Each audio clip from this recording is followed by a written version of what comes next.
বহু মানুষ রয়েছে যাদের ইনকামটা খুব লিমিটেড, কিন্তু তারা একটা ফাইন্যান্সিয়াল প্ল্যানিং করতে চায়। সেই মানুষটা কি হেলথ ইন্স্যুরেন্স, লাইফ ইন্স্যুরেন্স সহ মিউচুয়াল ফান্ড করে তার মতো করে একটা অ্যাসেট ক্রিয়েট করতে পারবেন? শুধু টাকা পয়সা দিয়ে কিন্তু আর্থিক পরিকল্পনা হয় না। টাকা পয়সার সাথেও কিন্তু আরেকটা জিনিস প্রয়োজন হয়, আপনার সদিচ্ছা, সঠিক ভাবনা এবং সঠিক গাইডলাইন। টাকা হয়তো অনেকেরই অনেক বেশি থাকতে পারে, কিন্তু তার মানেই যে সে খুব সুন্দর আর্থিক পরিকল্পনা করে উঠতে পারবে এমনটা ভাবার কিন্তু কোনো কারণ নেই। আপনি যতই টাকা জমান আর যা কিছু করুন না কেন, যতই আর্থিক পরিকল্পনা করুন, আপনার প্রোটেক্টিং মেজারটা যদি ঠিকঠাক না থাকে, তাহলে পরবর্তী দুটো ধাপের একটাও কিন্তু টিকে থাকার মতন পরিস্থিতিতে থাকবে না।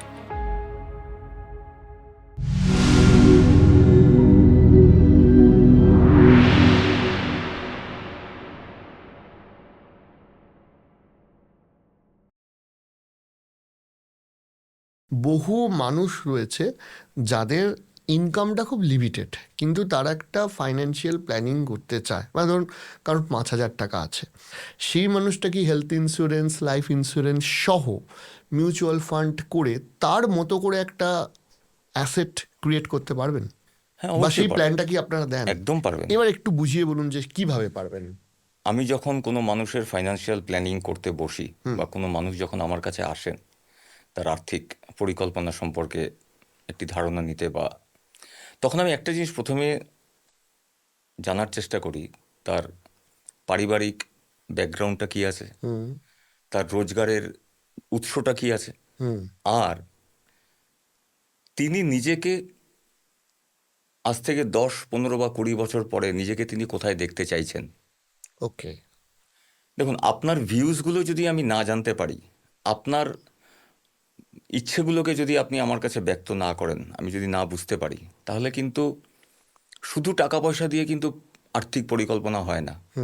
টাকা পয়সার সাথেও কিন্তু আরেকটা জিনিস প্রয়োজন হয়, আপনার সদিচ্ছা, সঠিক ভাবনা এবং সঠিক গাইডলাইন। টাকা হয়তো অনেকেরই অনেক বেশি থাকতে পারে, কিন্তু তার মানেই যে সে খুব সুন্দর আর্থিক পরিকল্পনা করে উঠতে পারবে বা পেরেছেন এমনটা ভাবার কিন্তু কোনো কারণ নেই। মানে শুধু রোজগারের সাথে অ্যাসেট ক্রিয়েশনের কোনো মানে সম্পর্ক আছে, নিশ্চিতভাবে আছে। মানে কিন্তু এরকম না যে আমি বেশি রোজগার করছি মানেই আমার বেশি অ্যাসেট অ্যাসেট ক্রিয়েট ক্রিয়েট হবে আমি বা যদি ক্রিয়েট আমি করতে পারবো। ভুলভাল ইনভেস্ট করি বা টাকাটা উড়িয়ে দিই, উল্টে আমি ভবিষ্যতে আরো ফেসে যেতে সমস্যায় পারি, পড়তে পারবো। সমস্যায় পড়তে পারি। ঠিক আপনার কথার সূত্রেই আমি বলি যে বহু মানুষ আমার কাছে আসেন যারা, তাদের মধ্যে লো ইনকাম গ্রুপও আছেন, মিডল ইনকাম গ্রুপও আছেন এবং হাই নেটওয়ার্থ ইন্ডিভিজুয়ালও আছেন, যাদের রোজগার কোটি বা তার ওপরে বছরে। এমন মানুষ, এমন প্রচুর ক্লায়েন্ট আমার আছেন। কিন্তু তাদের প্রত্যেকের পরিকল্পনা তো এক নয়, তাদের প্রত্যেকের ইচ্ছেও এক নয়, তাদের প্রত্যেকের ভাবনাগুলোও এক নয়। তাদের সন্তান, ছেলে মেয়ে, তাদের পরিবার নিয়ে তাদের নিজস্ব কিছু ভাবনা থাকে। আমি প্রত্যেককে বলি, আপনারা সেই ভাবনাগুলো আমার সাথে শেয়ার করুন। যতক্ষণ আপনার সেই ভাবনাগুলোর শরিক আমি না হতে পারছি, আপনাকে সঠিক আর্থিক পরিকল্পনা আমি করে দিতে পারবো না। তখন তারা একে একে খুলতে শুরু করেন, তাদের ইচ্ছেগুলোকে, প্রয়োজনগুলোকে তারা যখন বলতে শুরু করেন, তখন সেগুলোকে আমরা কনসিডারেশনে নিয়ে আমরা তার মতন করে একটা আর্থিক পরিকল্পনা করি। দেখুন, আর্থিক পরিকল্পনাটা কিন্তু কোনো থাম্ব রুল হয় না যে এটা হলে এটা হবে, ওটা হলে এটা হবে। মানে পার্সন টু পার্সন ভ্যারি করে। একদম তাই। প্রতিটা মানুষ যেমন চরিত্রগতভাবে আলাদা, প্রতিটা মানুষের ফাইন্যান্সিয়াল নিডগুলোও কিন্তু আলাদা। তাহলে আপনি আমাকে একটা কথা বলুন, যে যখন একটা প্রতিটা মানুষের আলাদা আলাদা হচ্ছে, এখানে তো ব্যক্তিগতভাবে ডেফিনেটলি আলোচনা করা সম্ভব না, কিন্তু কোন ধরনের মানে বিষয়গুলো আপনারা সব থেকে বেশি জোর দেন যে তুমি আমার কাছে এসছো, তোমার ফাইন্যান্সিয়াল দিকের প্রায় কিছু করা নেই, জিরো, নীল সব কিছু, এই বিষয়টা দিয়ে তুমি শুরু করতে হবে, ফার্স্টে এই কাজটা করতে হবে, সেটা কোনটা? যখন একটি মানুষ আমার কাছে আসেন, আমি তাকে প্রথমেই বলি কিছু প্রোটেক্টিং মেজার্স নিতে হবে। আর্থিক পরিকল্পনার একদম গোড়ার কথা যদি আপনি ধরেন, তাহলে আমাকে প্রথমেই যেতে হবে প্রোটেকশন, তারপরে যেতে হবে এমার্জেন্সি ফান্ডিং ক্রিয়েশন, তারপরে যেতে হবে ওয়েলথ ক্রিয়েশন। কারণ আপনার যদি প্রোটেকশন না থাকে, আপনার পরবর্তী যে দুটো ধাপ, এমার্জেন্সি ফান্ড ক্রিয়েশন এবং ওয়েলথ ক্রিয়েশন কোনোটাই কিন্তু সিকিওর থাকবে না। সো আমাকে কিন্তু প্রথমে আগে প্রোটেকশন মেজারমেন্টেই যেতে হবে, বা ক্রিয়েশন অফ প্রোটেক্টিং মেজার্স। সেটা কি? তার মধ্যে প্রথমেই আসবে হেলথ ইন্স্যুরেন্স।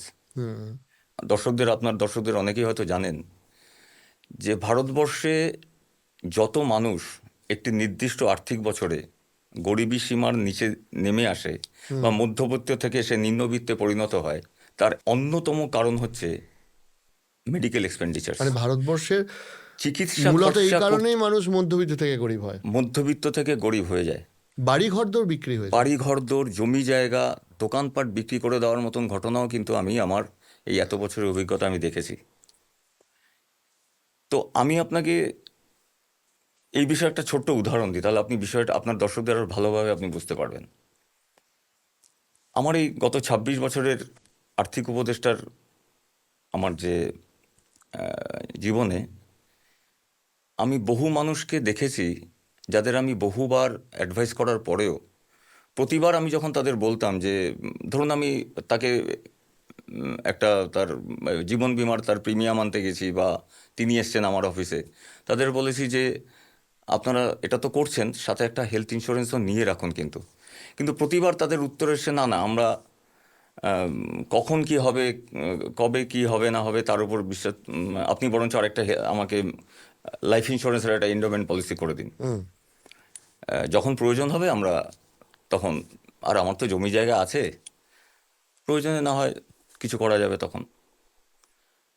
কিন্তু দুর্ভাগ্যজনকভাবে আমি একটা ঘটনা বলি আপনাকে, যে একটি মানুষ কিডনির অসুখে যখন আক্রান্ত হলেন, তাকে তার ৬টা জমি বিক্রি করতে হয়েছে, রাস্তার উপরে একটা দোকান বিক্রি করতে হয়েছে, এবং তাকে আমি কিছু মিউচুয়াল ফান্ড ইনভেস্টমেন্টও করিয়েছিলাম।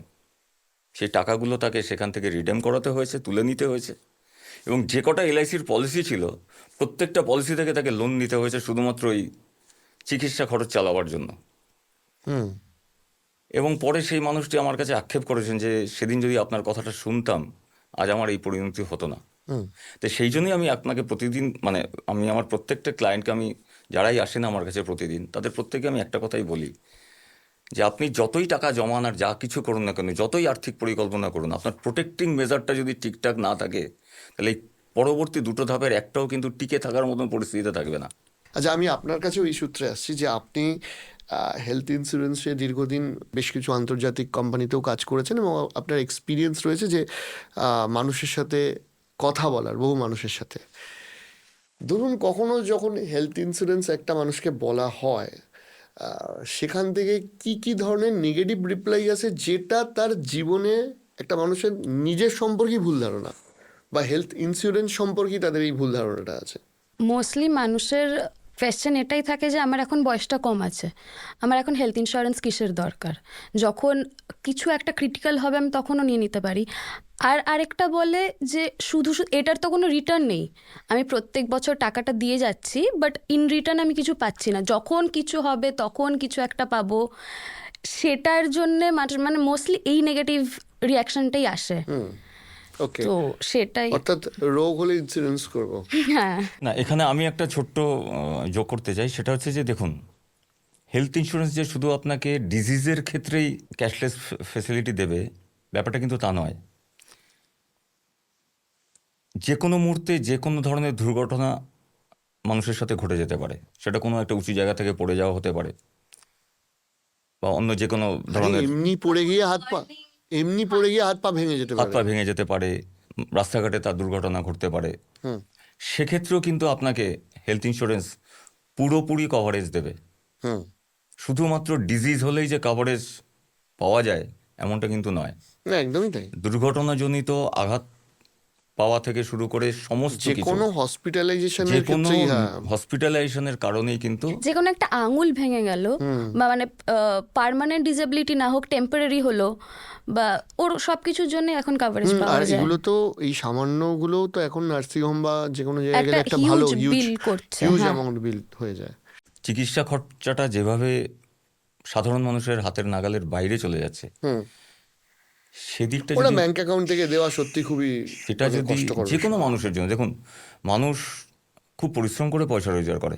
হুম সাধারণ মানুষ আমরা যারা, তারা খুব পরিশ্রম করে পয়সা রোজগার করি। এই পয়সাটা যদি হসপিটালকে দিয়ে দিতে হয়, আমি ধরুন 20 বছর ধরে একটা ওয়েলথ ক্রিয়েশন করলাম, বা 15 বছর ধরে একটা টাকা জমালাম, বা 10 বছর ধরে একটা টাকা জমালাম,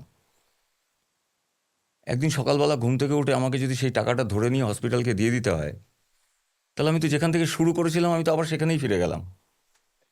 ইট will take another 10 years to go দের। হুম হুম হুম হুম হুম একদমই তাই।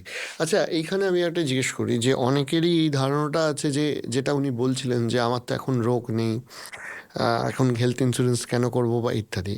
তার সাথে একটা রুটির উল্টো পিঠও আছে। সেই উল্টো পিঠটা কি? উল্টো পিঠটা হচ্ছে যে অনেকে চাইছে যে আমার বাবা মায়ের ক্ষেত্রে আগে হেলথ ইন্স্যুরেন্সটা করিয়ে দিই, পরে আমি নিজেরটা করব।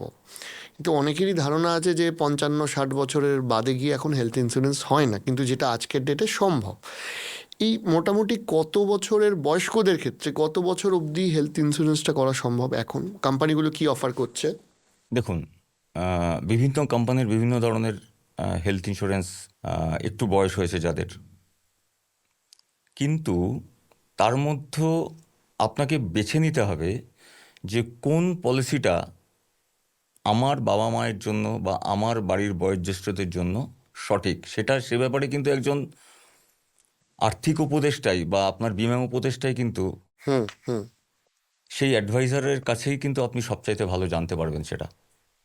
কারণ অনেকেই আজকাল দেখছি যে ইউটিউব দেখে বা বিভিন্ন ধরনের অ্যাপ থেকে হেলথ ইন্স্যুরেন্স নিচ্ছেন, কিন্তু বাস্তবে যে সমস্যার সম্মুখীন হচ্ছেন মানুষরা, সেই সমস্যাগুলোর সমাধান কিন্তু অ্যাপ বা ইউটিউব আপনাকে দিতে পারবে না। হুম কীরকম? যেমন ধরুন, আহ, একটু বয়স্ক মানুষদের ক্ষেত্রে তাদের কিন্তু আহ, জানেন, মানুষের বয়স হলে বিভিন্ন ধরনের সমস্যা আসতে শুরু করে। হুম ধরুন হাইপার টেনশন, মানে যেটাকে আমরা প্রেশার বলি, সুগার, ডায়াবেটিস, কোলেস্টেরল জনিত যে কোনো ধরনের সমস্যা, হার্টের রোগে আক্রান্ত হয়ে গেছেন খুব অল্প বয়সে, বা একটু তুলনামূলক কম এজে, অনেকেরই ধরুন 55, 58, 60 বছর বয়সে হার্টে একটা স্টেন্ট বসে গেছে, কি তার একটা সমস্যা হয়েছে। যখন অ্যাপ থেকে বা অনলাইন কোনো প্ল্যাটফর্ম থেকে আমি হেলথ ইন্স্যুরেন্স নিচ্ছি, মানুষ মনে করেন যে এই কথাগুলো না এই ডিসক্লোজারগুলো না দিলেও হয়তো চলবে, যে আমার কোলেস্টেরল আছে, কি আমার একটা হাইপার টেনশনের ওষুধ খাই আমি, বা প্রেশারের ওষুধ খাই, বা আমি তো একটা সামান্য সুগারের ওষুধ খাই, ডাক্তারবাবু বলেছেন তাই নিচ্ছি। কিন্তু মাথায় রাখতে হবে, এই জিনিসগুলো যদি আপনি হেলথ ইন্স্যুরেন্স করার সময় আপনার যিনি ইন্স্যুরেন্স প্রোভাইডার, যে কোম্পানি, তাকে যদি আপনি না জানান, পরবর্তী দিনে ক্লেম পেতে গেলে আপনাকে কিন্তু অসুবিধার সম্মুখীন হতেই হবে। হুম বা এরকমও কিছু থাকে যে অনেক বছর আগে হয়েছিল, সেটা এখন আমার মাথায় নেই। হুম ওটা যখন কথা বলছেন আপনি আপনার হেলথ ইন্স্যুরেন্স প্রোভাইডারের সঙ্গে, তখনই বেরোবে যে আচ্ছা এত বছর আগে হয়েছিল, বিকজ সে কোয়েশ্চেন করছে। অনলাইনে তো এত কোয়েশ্চেন আর কিছুই না, থাকে না, না। আপনি মানে অ্যাপ্লাই করছেন, হয়ে যাচ্ছে সাথে সাথে। তো যখন আপনি কথা বলতে বলতে আস্তে আস্তে বেরোবে যে হ্যাঁ অতদিন আগে ওটা হয়েছিল, সব কিছুই ম্যাটার করে। আপনার পাস্ট হিস্ট্রি পুরোটাই ম্যাটার করছে একটা হেলথ ইন্স্যুরেন্স নেওয়ার জন্য। এটা তো হেলথ ইন্স্যুরেন্স করানোর সময় কথা হলো। আর একটাও তো ডেফিনেটলি বেনিফিটেড থাকবে, যে যদি আমার পরিচিত কেউ একজন হেলথ ইন্স্যুরেন্স করিয়ে দেয়, যখন প্রয়োজন তখন তো ওই কাস্টমার কেয়ারকে ফোন করে পুরো ব্যাপারটা ক্লেম সেটেলমেন্টের সময় অ্যারেঞ্জ করার পয়েন্ট একটা of contact K point of থাকবে? কন্ট্যাক্ট এই বিষয়ে আমি আপনার দর্শকদের একটা কথা আমি জানাতে চাই। দেখুন, হেলথ ইন্স্যুরেন্স এমন একটা সাবজেক্ট যেখানে শুধুমাত্র একটা পলিসি করিয়ে দিলেই কিন্তু আপনার অ্যাডভাইজারের দায়িত্ব সেখানে শেষ হয়ে যায় না। রাইট। আপনি যখন হেলথ ইন্স্যুরেন্স কোনো অ্যাডভাইজারের মাধ্যমে করছেন, ধরুন আমি আমার কথাই বলি, আমি যখন কোনো কারোর হেলথ ইন্স্যুরেন্স আমি তাকে দিচ্ছি, তার কিন্তু একটা রেকর্ড কিন্তু আমার কাছে থেকে যাচ্ছে। তার কি কি সমস্যা আছে, কি কি সমস্যা নিয়ে তাকে আমি হেলথ ইন্স্যুরেন্সটা আমি দিতে পারলাম, কি কি ওষুধ তিনি খান, তার প্রিভিয়াস হসপিটালাইজেশন হিস্ট্রি কি আছে, এই সমস্ত বিষয়গুলোই কিন্তু তার যে শিটটা রেডি হয় হেলথ ইন্স্যুরেন্সের, তার মধ্যেগুলো থেকে যায় সেগুলো। এবার কি হয়, ধরুন এটা আমার কাছে তো রেকর্ড রইল, 2 বছর 3 বছর বা 4 বছর পরে তার যদি কোনো সমস্যা হয় বা ইমিডিয়েটলি তার যদি কোনো সমস্যা হয়, ডাক্তারবাবুরা যখন জানতে চান যে আপনি কী ওষুধ খাচ্ছিলেন বা কী ওষুধ খাচ্ছেন বা আপনার প্রিভিয়াস হিস্ট্রি কী, সেগুলো কিন্তু আমি আমার ক্লায়েন্টকে ইনফরমেশনটা দিয়ে রাখতে পারি at the time of hospitalisation, যে আপনি কিন্তু এই ওষুধগুলো খাচ্ছেন। কারণ আমার প্রত্যেকটা ক্লায়েন্টকেই বলা থাকে যে হেলথ ইন্স্যুরেন্সটা নেওয়ার পরে কোনো সমস্যা হলে, কোনো রকম সমস্যা হলে প্রথমে ডাক্তারের কাছে যাবেন, দ্বিতীয় ফোনটা যেন আমার কাছে আসে, যাতে আমি আমার ক্লায়েন্টকে মানে সামনে থেকে দাঁড়িয়ে পরিষেবা দেওয়া।